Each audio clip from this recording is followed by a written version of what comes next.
नमस्कार विद्यार्थी मित्रों, आमचे YouTube channel science and education corridor यामध्ये आपले सर्वांचे स्वागत।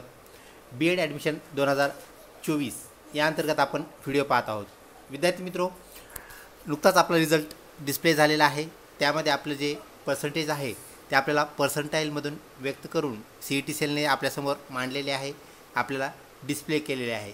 यानुसार आपले जे ॲडमिशन्स आहेत तर चला पाहूया कोणत्या पर्सेंटाईलला कशा प्रकारचं कॉलेज आपल्याला मिळणार आहे। विद्यार्थी मित्रों, यासाठी आपल्याला जावं लागेल CET सेलच्या वेबसाईटवरती, ते म्हणजेच cetcell.mahacity.org। तिथे गेल्यानंतर आपल्याला स्टॅटिस्टिक्स पाहायला मिळेल। तत्पूर्वी आपण जर आमच्या चॅनलवरती नवीन असाल तर कृपया चॅनलला सबस्क्राईब करा, तसेच व्हिडिओ आवडल्यास नक्कीच मित्रपरिवारामध्ये शेअर करा। विद्यार्थी मित्रों, यासाठी आपल्याला महाराष्ट्रामध्ये गव्हर्नमेंट सीट्स किती आहेत त्या पाहाव्या लागेल। आपण CET सेलच्या वेबसाईटवरती आलो आहोत। आपण पाहू शकता इथं सिलेक्ट स्टेटस म्हणजेच कॉलेज स्टेटस, कोणत्या प्रकारचे कॉलेज पाहिजेत आपण गव्हर्नमेंट कॉलेजेस असं इथे सिलेक्ट केलेलं आहे। आणि सर्च केल्यानंतर आपण पाहू शकता महाराष्ट्रातील जे विविध गव्हर्नमेंट कॉलेजेस आहेत त्याच्या सीट्स अलोकेशन म्हणजेच सीट कॅपॅसिटी इथं दाखवलेले आहेत। तर तब्बल 12 कॉलेजेस आपल्याला गव्हर्नमेंट कॉलेजेस महाराष्ट्रामध्ये पाहायला मिळतात आणि त्यामध्ये प्रत्येकी आपल्याला 50 सीट्स 50 जागा ह्या पाहायला मिळतात।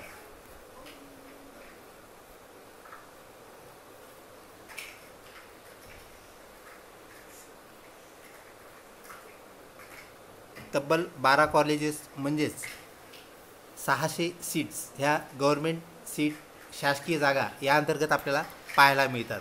त्यानंतर विद्यार्थी मित्रों, गव्हर्नमेंट सीटनंतर गव्हर्नमेंट ॲडेड सीट ज्याला आपण म्हणत असतो, गव्हर्नमेंट ॲडेड कॉलेजेस जे आहेत त्याच्या सीट्ससुद्धा आपल्याला इथे कन्सिडर करावे लागतील।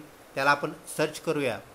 तर गव्हर्नमेंट ॲडेड कॉलेजची संख्या जी आहे विद्यार्थी मित्रों आपल्याला महाराष्ट्रामध्ये बऱ्यापैकी पाहायला मिळते। तब्बल 24 कॉलेजेस हे शासकीय अनुदान प्राप्त कॉलेजेस आपल्याला पाहायला मिळतात। आपण इथे पाहू शकता स्टेटस जे आहे कॉलेजचं, सर्व कॉलेजचं स्टेटस गव्हर्नमेंट ॲडेड असं आहे। त्यांची कॅपॅसिटी 50-50 ही आपल्याला पाहायला मिळते। काही कॉलेजेसमध्ये ही संख्या कमी आहे, जसं की आपण इथे पाहू शकता 20, त्यानंतर काही कॉलेजेसमध्ये ती 25 आहे। तर अशा प्रकारचे 1-2च कॉलेजेस आहेत विद्यार्थी मित्रों, बाकीची कॅपॅसिटी आपल्याला ही 50-50 पाहायला मिळते। म्हणजेच 600 सीट्स ह्या गव्हर्नमेंट प्युअर गव्हर्नमेंट म्हणून आपण त्याला शासकीय महाविद्यालय, आणि 2 नंबरची जी कॅटेगरी आहे गव्हर्नमेंट ॲडेड, तर ह्याच्या तब्बल 1300पर्यंत जागा आपल्याला पाहायला मिळतात, ज्या की विद्यार्थी मित्रों 1300 + 600 1900पर्यंत जागा आपल्याला ह्या गव्हर्नमेंट ॲडेड कॉलेजेस आणि गव्हर्नमेंट कॉलेजेस या 2 घटकांतर्गत पाहायला मिळतात। आता यानंतर अजून एक घटक आहे जो आपल्याला गव्हर्नमेंट सीट्स प्रोव्हाइड करतो, तो म्हणजेच युनिव्हर्सिटी मॅनेज ॲडेड कॉलेजेस। तर ह्या कॉलेजलाही आपण क्लिक करूया। त्यात सर्च केल्यानंतर आपण पाहू शकता इथल्या कॉलेजच्या जागा आपल्याला सीट्स पाहायला मिळत आहेत। गव्हर्नमेंट ॲडेड युनिव्हर्सिटी और डिपार्टमेंट ऑपरेटेड जागा आपल्याला पाहायला मिळतात। तर हेही काही कॉलेजेस आपल्याला अवेलेबल आहेत। त्यानंतर ॲडेड मायनॉरिटी कॉलेजेस म्हणजेच अनुदान असणारे मायनॉरिटी कॉलेज जे आहेत विद्यार्थी मित्रों त्यांनाही आपण सर्च करूया।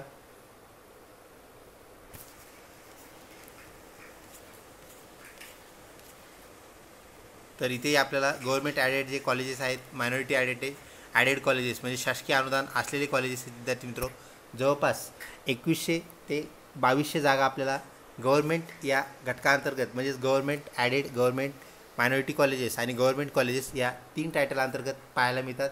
ह्या तिन्ही कॉलेजेसचे जे स्ट्रक्चर्स आहेत विद्यार्थी मित्रों, फी स्ट्रक्चर आपल्याला सेम असलेलं पाहायला मिळतं। ही गोष्ट आपण या अनुषंगाने लक्षात घ्यावी।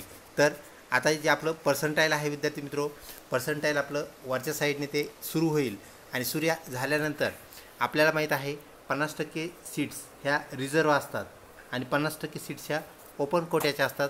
जर आपण 2200 सीट्स म्हणजे 2200 सीट्स ह्या गव्हर्नमेंट कोट्यातील जर सीट्स कन्सिडर केल्या तर विद्यार्थी मित्रों 1100 ज्याला आपण 1100 म्हणतो, 1100 जागा ह्या रिझर्व कॅटेगरीसाठी, तर 1100 जागा ह्या आपल्याला ओपन कॅटेगरीसाठी पाहायला मिळतील। त्याप्रमाणे आता मेरिट लागणार आहे। आपणास माहीत आहे मेरिट हे कॅटेगरी वाईज, त्यानंतर जेंडर म्हणजेच लिंग वाईज म्हणजेच विद्यार्थी विद्यार्थिनी असंही मेरिट आपल्याला वेगळं लागलेलं पाहायला मिळतं.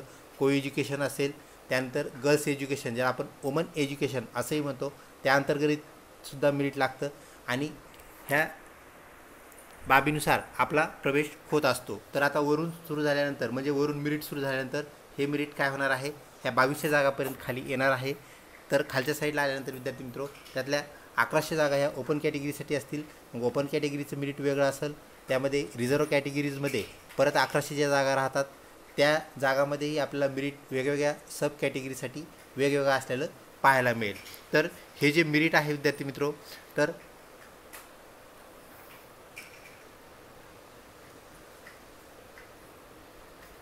55 ते 65 आपल्याला हे मेरिट पाहायला मिळेल.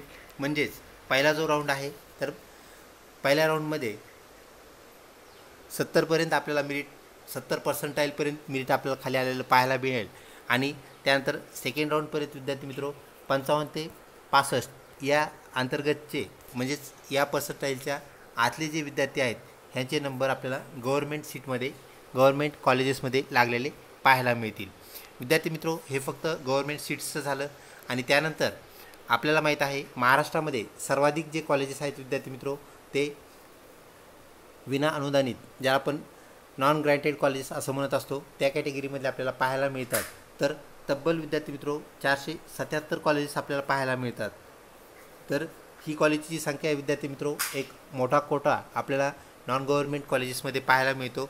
तर आपल्याला अजून एक माहीत आहे, कुठलाही नॉन झिरो नंबर असेल पर्सेंटाईल नंबर तर त्या पर्सेंटाईल नंबरचा लायबिलिटी या आपण इलिजिबिलिटी असंही म्हणतो. तर कुठलाही विद्यार्थी हा नॉन ग्रँटेड जे कॉलेज आहेत विद्यार्थी मित्रो तेथे ॲडमिशन प्रवेश मिळवण्यासाठी पात्र असतो. अशा प्रकारे आपल्याला यावेळेसचं मेरिट राहणार आहे. ही बाब या अनुषंगाने आपण लक्षात घ्यावी. अशाच प्रकारच्या व्हिडिओसाठी चॅनलला लिंक राहा. लवकरच भेटूया पुढच्या अपडेटेड व्हिडिओमध्ये. तोपर्यंत धन्यवाद.